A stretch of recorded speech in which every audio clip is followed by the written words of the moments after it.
What's going on, everybody? Skye the Guy here. Thank you so much for checking out our podcast, watching all the videos, following us on Spotify, Instagram, YouTube. We appreciate all of you.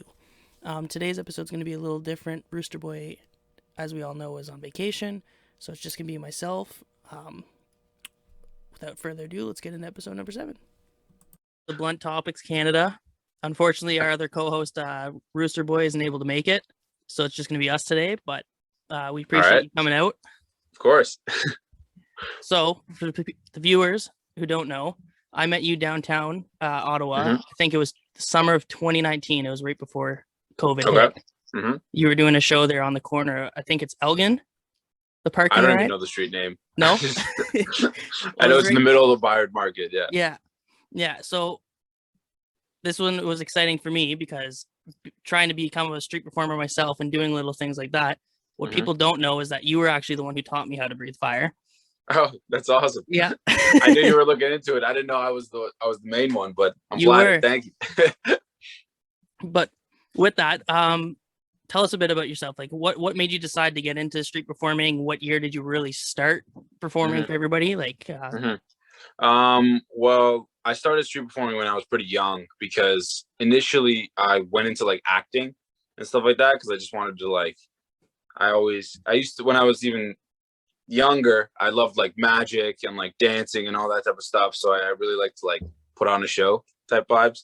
And then so I started doing like acting and stuff like that. But it was really slow. And then like obviously with acting, it's just like you go to like a million auditions and you get none of them. And it's just like a lot of, I wanted to be doing more. So I slowly transitioned into like doing street shows because I actually saw like other performers on that same spot. And then and I also like grew up in the Bayard Market, so I grew up watching them all the time. And I was like, damn, like these guys are out here. They're just like they can pop out shows whenever they want. They're just performing. And then I'm like, I want to do this. So I learned how to unicycle with like one wheel. And then there was this one guy who was like, I don't remember how it actually went because I know I wanted to perform there, but I didn't like initially like go for it. Right. There was this other performer guy, and then he was like, "Do you want me to teach you to do a show?" I think I was like 14 at the time, or like 15. And then I was like, "Yeah, sure." He's like, "All right, pay me $50 and I'll teach you. I'll make you a show." I was like, "Sure, okay, why not?" Sounds like fun. So he like taught me how to do a couple of things, and then on Canada Day, I think it was 2014, 2015, somewhere around those lines on Canada Day is when I was performing with him. So he was like doing some show stuff and then I was juggling fire clubs. And then, so that was like my first like show experience. And then, and then I just started doing my own show off from there. And then initially all the other performers, they weren't a huge fan of me coming in just because, it's one extra person. Also, this person's a literal child. He has no idea what he's doing.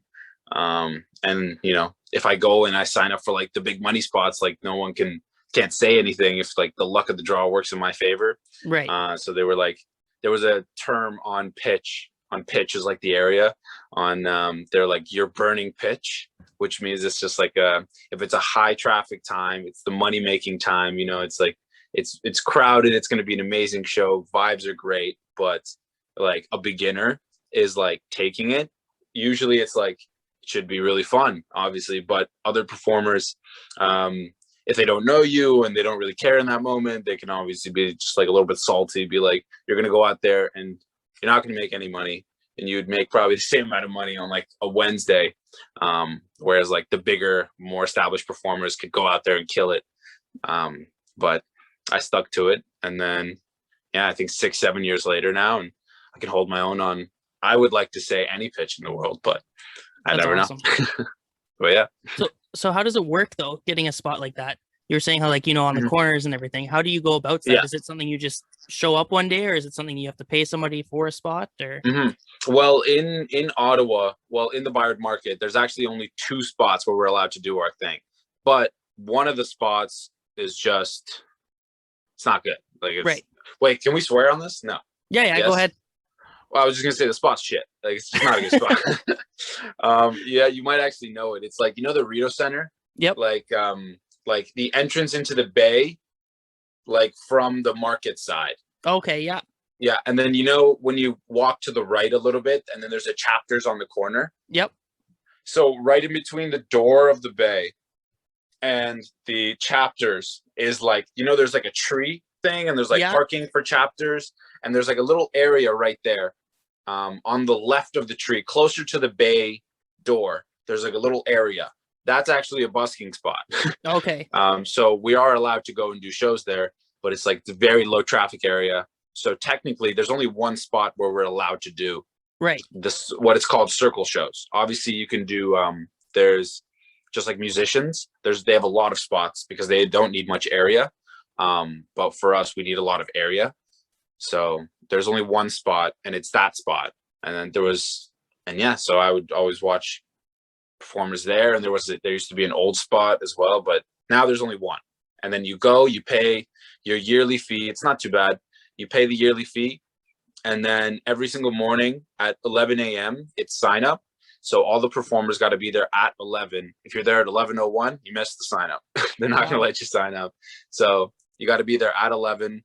And that's usually just like that's something that we've made like just through us performers. And then it's just like a thing that we did. We're like, all right, at 11, you're here at 11:01, can't sign up until everyone else is gone. You can take whatever's not been taken. Right. So show up at 11. We do ones and twos, usually, depending on how many people. So everyone puts a 1 or a 2, odd person out. Let's say goes first. The next people go. And then last 2 people do a rock, paper, scissors. And then that's the order. So, and then everyone picks their spots and everyone does the time. It's in 45-minute sections. And then if you go over your time limit, everyone else gets super mad. So you try to stay between the time limit. And then, the schedule goes from all day. I think it starts like 11 or 12. And then it goes all day in 45 increments. And then you'll sign up for, 2, 3, 4 shows a day. And then you go and you do your show. And that's it. Yeah. That's awesome. And do you find, depending on how big the crowds and stuff are, do you find you can pay your fee just from what you make in like a week? Well, I think that just depends on the type of like how good your show is and how much you've been performing. Because obviously the more you perform, the more you kind of just like understand on like what's going to be making you money and like what's taking away from your money.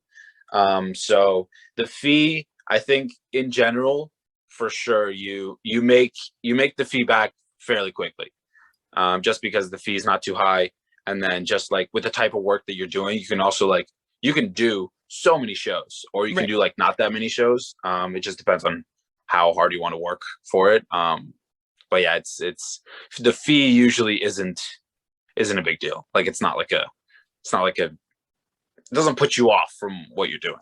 Right. But yeah. That's awesome. And well, going off of that, you were mentioning earlier you performed downtown on Canada Day. Now, was that your first big performance? Because for those who don't know, Canada Day gets insane downtown. Canada Day is crazy. I guess that was because I wasn't alone. So technically it wasn't my first performance because I was just with the guy. And then I was just like juggling for him.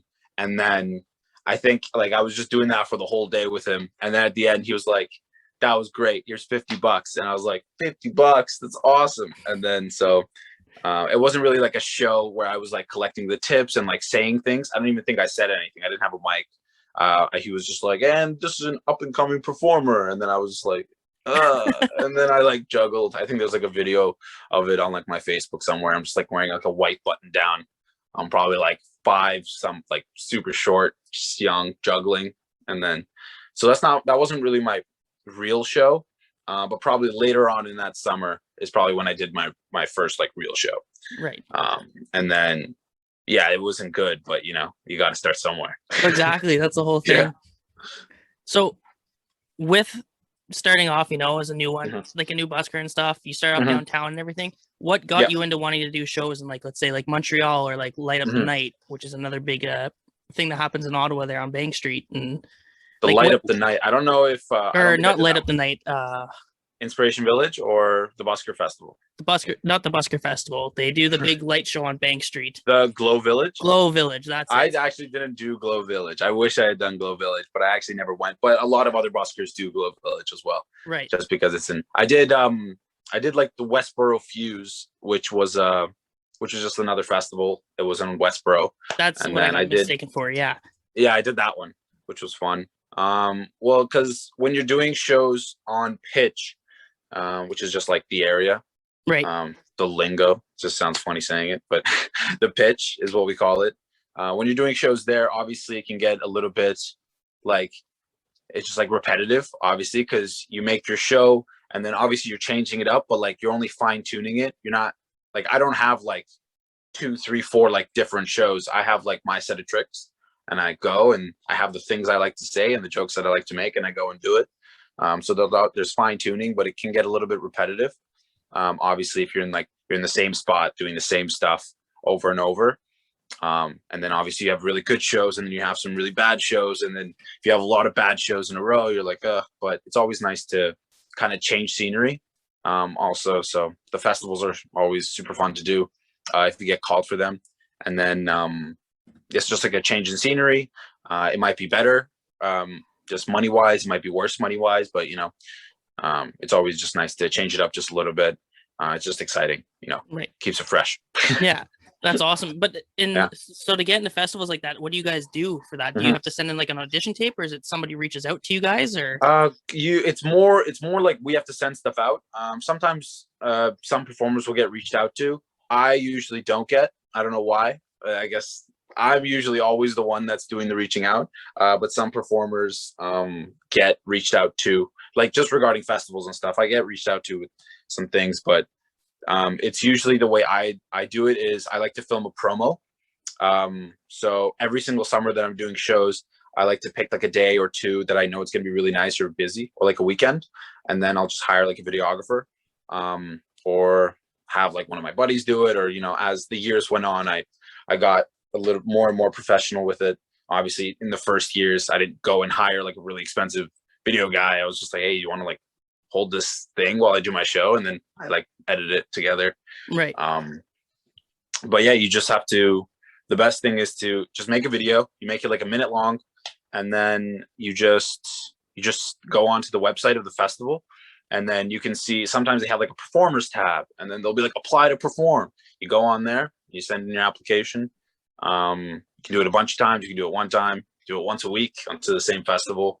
If they have like a contact button, if it's more of a local thing, you could call them and just be like, hey, I'm a performer. I sent you an email.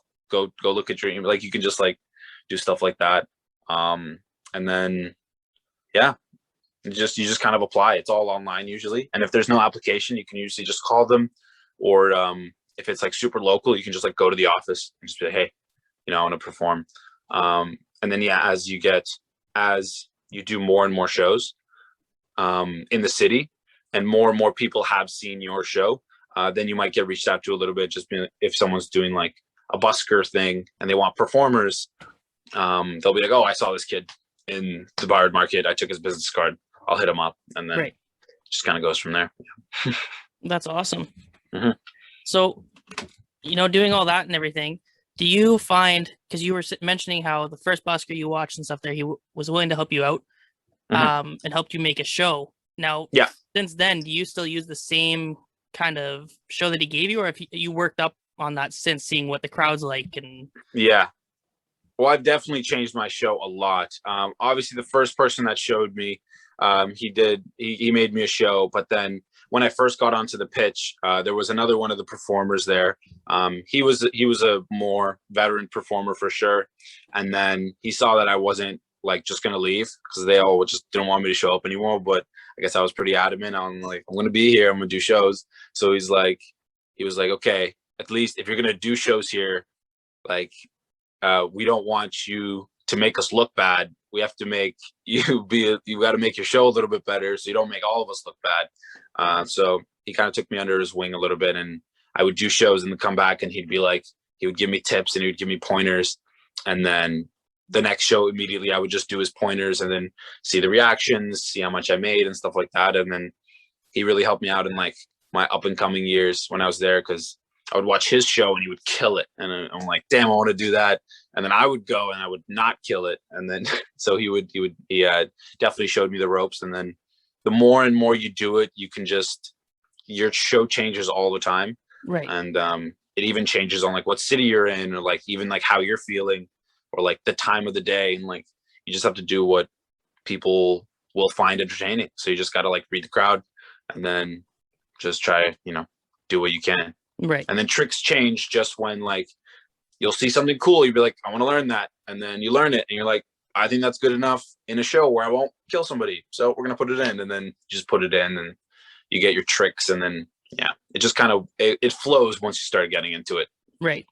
Mm-hmm. And so, like, going to festivals and stuff, like for myself, I enjoy going. I'll go up to Kingston and I'll normally check out the guys up there and stuff, and I've become friends with quite a few of them. But I find the one thing that stuck with me is I remember asking him, I don't know if you'd ever heard the name, but his name's Wacky Chad. Of course, yeah. Yeah, and I remember I've talked to him so many times, and he said like, one big thing is when you're out doing something like that, it's so hard on your body. Yeah. Everybody there is like a family. So, you try to help each other out. So he's told me like a bunch of little things where like, he's like, I've gone and done a show in, let's say, Australia, and things didn't really work out. So somebody came over and said, you should try this joke in your next set. Yeah. And, it's always like that. It's really nice. Yeah. Cause I was at the Dundas Busker Festival, and Wacky Chad was also there at the same time. And then I don't know if you've heard of him, but another good buddy of mine is Mighty Mike. Oh yeah. Yeah. So we were all there. And then, Mighty Mike's a dope dude. I was with him at the Just for Laughs festival as well, so I've seen him multiple times while I'm doing shows. Like we perform at the same place, and he's such a nice guy, and they all are. Just because obviously those guys are, because I'm still like young and like new to the game, and a lot of those guys have been doing it for like 20 years or like 10 years, 20 years. So every time I do a show, and I see somebody, obviously more veteran like Wacky Chad or Mighty Mike, he's just started out, but he has a great show as well. I always like to, if they caught a glimpse of my show, or if they were there for an extended amount of time, I'll always go up to them after the show and be like, hey, like, what did you think of the show? Like, I want all the, the criticisms that you have. Like, what did you like? What didn't you like? What do you think that could make my show a lot better? And then, you really got to go up and ask them. Excuse me. Just because it's like, they obviously will have opinions, but if you don't ask, they'll always feel like, well, I don't want to hurt his feelings if something wasn't good. We always got to go and be like, tell me how it is. Like, what'd you think about this part? This, and then, they'll be like, this was good. And like, I think this could be changed, or like, you could do it like this. And then once you talk to a lot of performers that have seen your show, you take the bits and pieces that you think will work the best, and then you just slowly make your show better and better. It's definitely like family. All the performers, they're always there to help you out. Like, if you're another performer, it's just like, because everyone wants, all these performers, they have so many tips and tricks that they've learned over the years, and if someone comes up, then they're just like, what do you think of this little thing? And you're like, you have the perfect thing in your head to say, and you're like, I have to say it. You gotta help them out.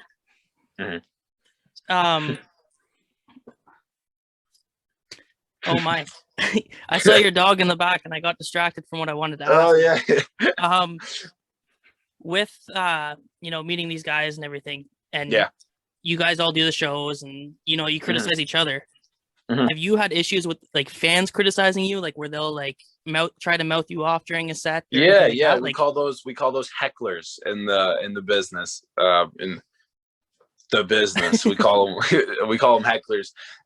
Sometimes you'll have people that are just going to try to mess with you and stuff like that, and you kind of have to have like, you got to have a couple jokes always set up in the back of your head, like if they say this, you can say this back, and then you have to be ready for that type of stuff. And then it's super important just to hold your own in that sense, because at the end of the day, it's your show. So then something I always like to say is just like, if someone's like yelling something dumb, and you just like you can just be like, relax, like I'm on now, you can go on after me, this is my show, kind of thing. And everyone's kind of like, oh, ha ha ha, and then they're just like, oh, if they keep going and stuff, you just gotta do your best to try to de-escalate the situation. You can't egg them on and stuff like that, or her, or whoever it is. You just gotta, as long as you're confident with it and you have a couple of like sly jokes just like in the back, just always ready, and like, oh, if someone's like, you suck, like, what are you gonna say? You're usually you're fine with hecklers, unless they're like violent.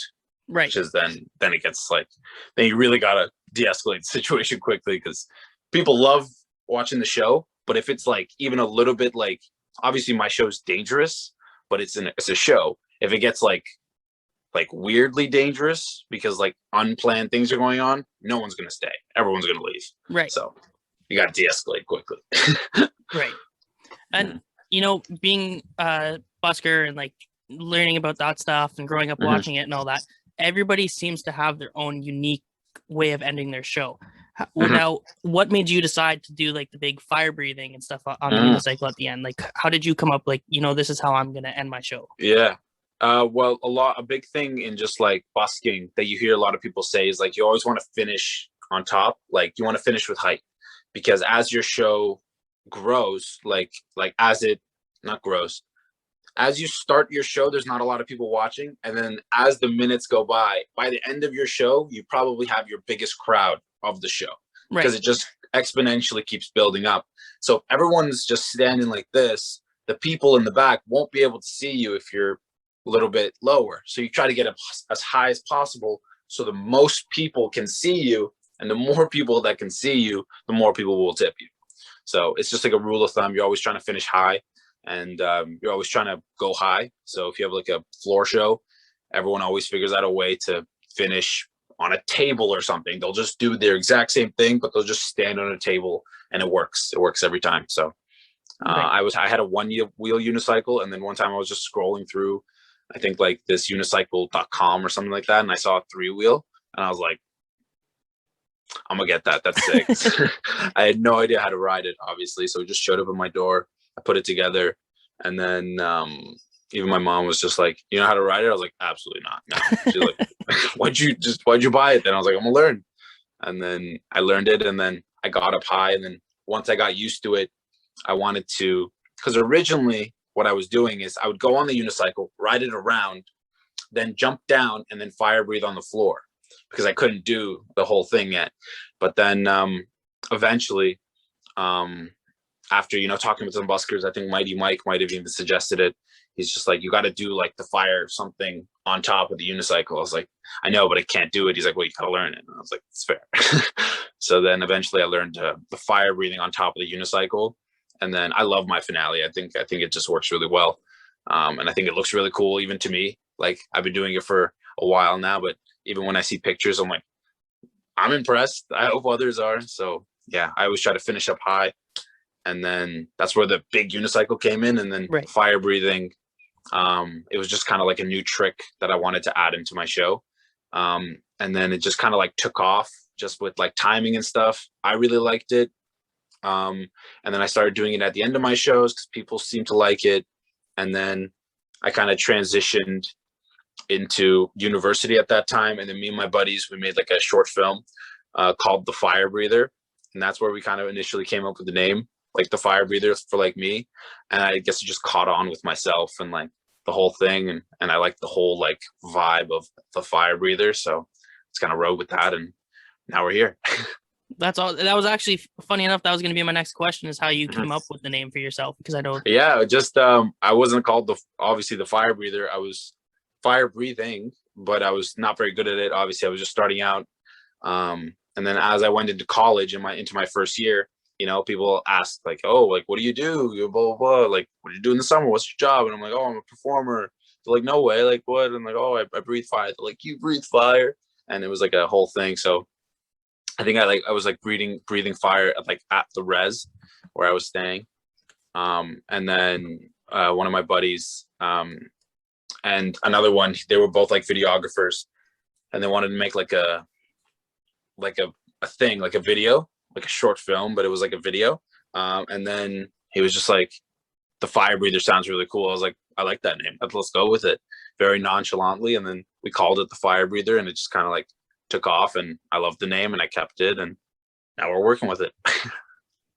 So getting into all that and stuff, when you originally started as a busker, did you even have yourself a name at first? Like, how some people go through a few names until it really sticks. Yeah, I did not. No, I was just saying my own name. I didn't have like a show name. And then I still technically don't have like a show name. I still use myself. But I do use like The Fire Breather as kind of like I don't know how to, how it's like Dwayne The Rock Johnson Yep. type vibe. Obviously, I'm not Dwayne, I'm not The Rock, but obviously people know him as Dwayne Johnson, but they know him as like The Rock.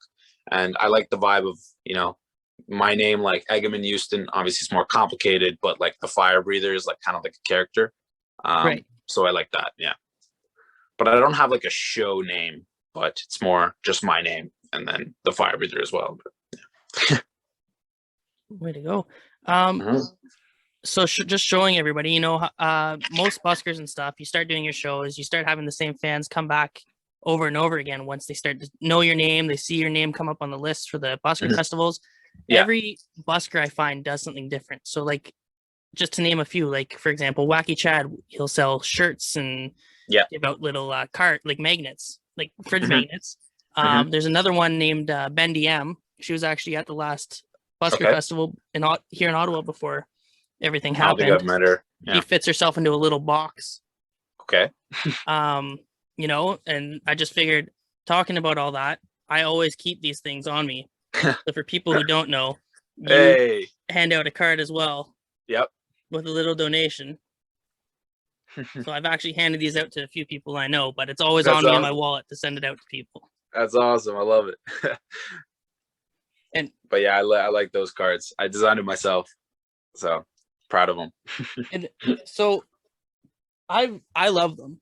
But what made you decide, like I was saying, like, everybody has their own kind of like merch. So was yours just to get your name more out there, or is it like, like some people put like a bit of money in the hat? So do you do like give those as like a thank you, or like? Yeah, I guess it's just a little bit of both. I like having business cards. I just think it looks cool. Even if you're meeting somebody, or like you'll get a lot of people, at the end of your shows being like, I want to hire you for like my kid's birthday.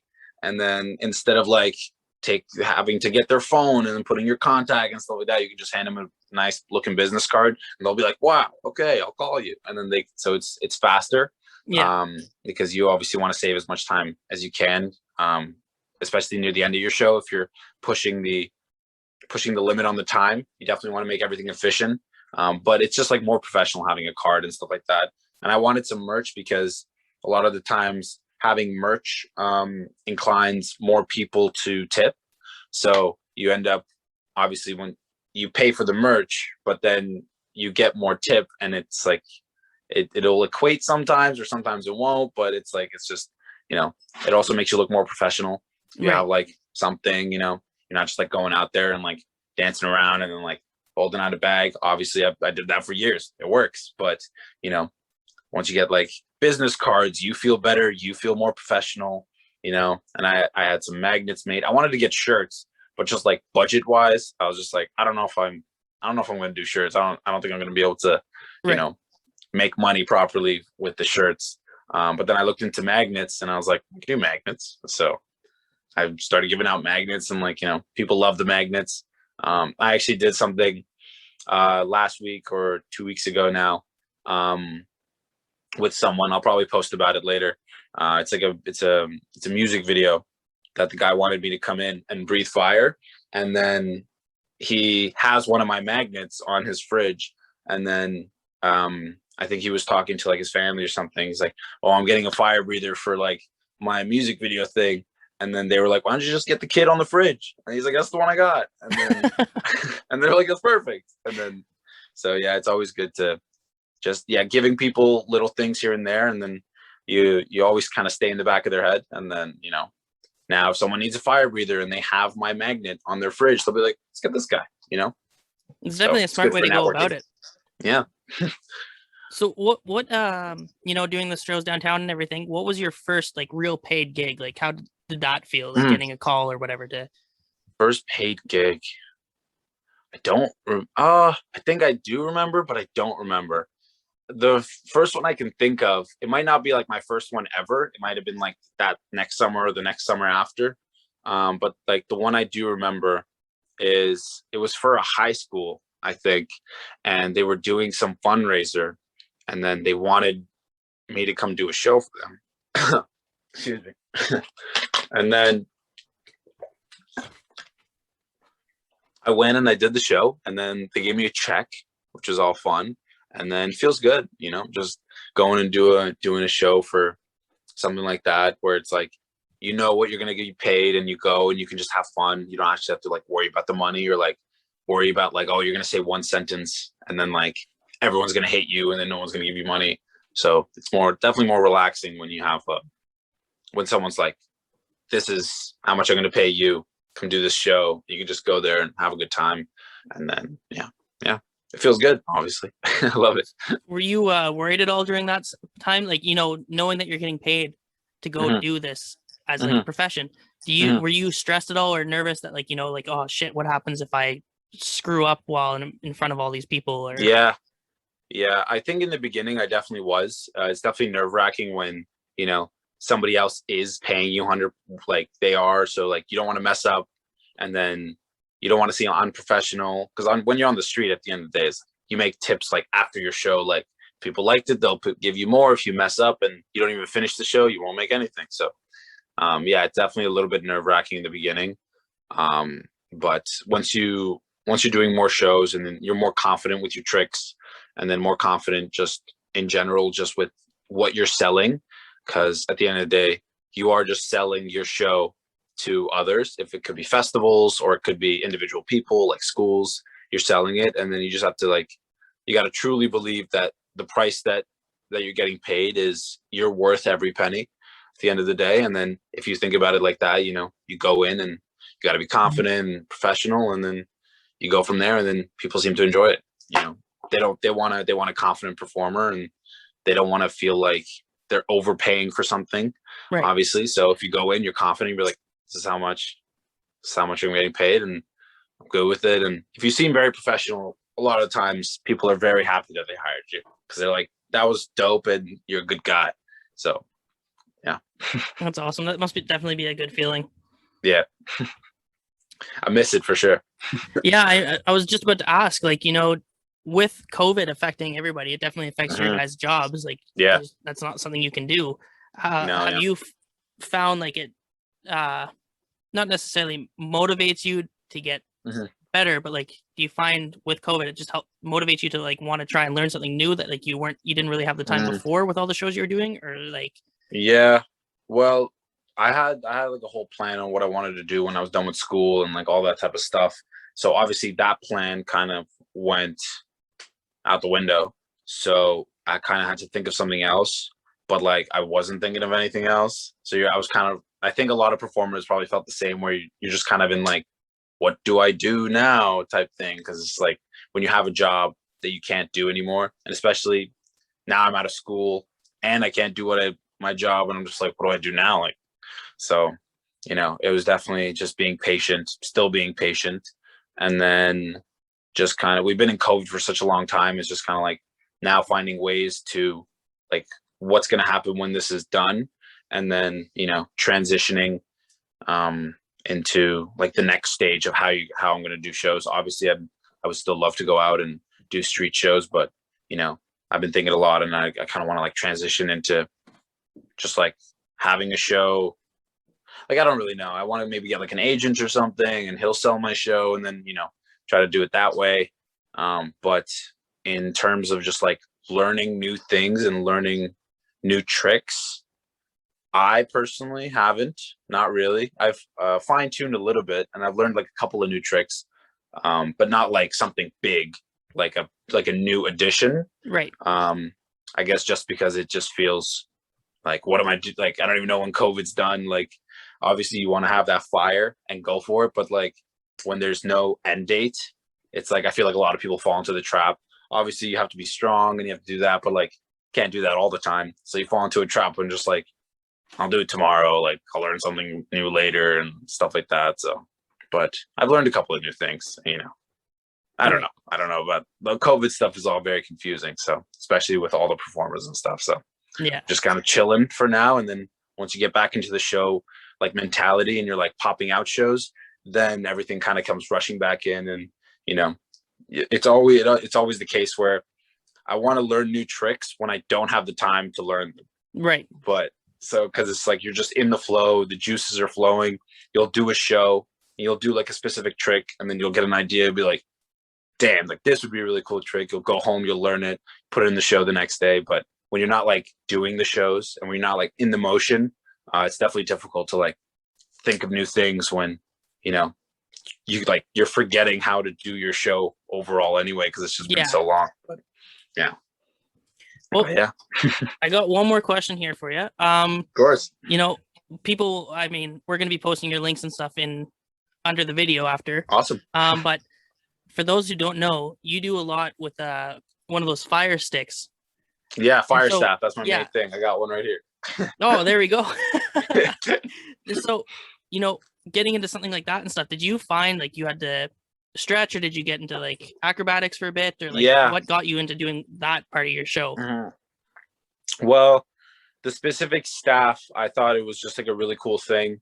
I just kind of like browsed through like fire prop stuff like online, and then I see like which one catches my attention. I'm like, which one I could do, and then, but yeah, for all the tricks that I do, I definitely gotta, you know, keep up with my body, you know, keep it very healthy, make sure I'm like ready to go, not injuring myself, you know, taking it easy, not like going too crazy, and then, you know, staying strong, working out, stuff like that. Like, it's definitely very gruesome on the body, especially because when you're in the show environment, you have so much adrenaline going, you don't really realize it.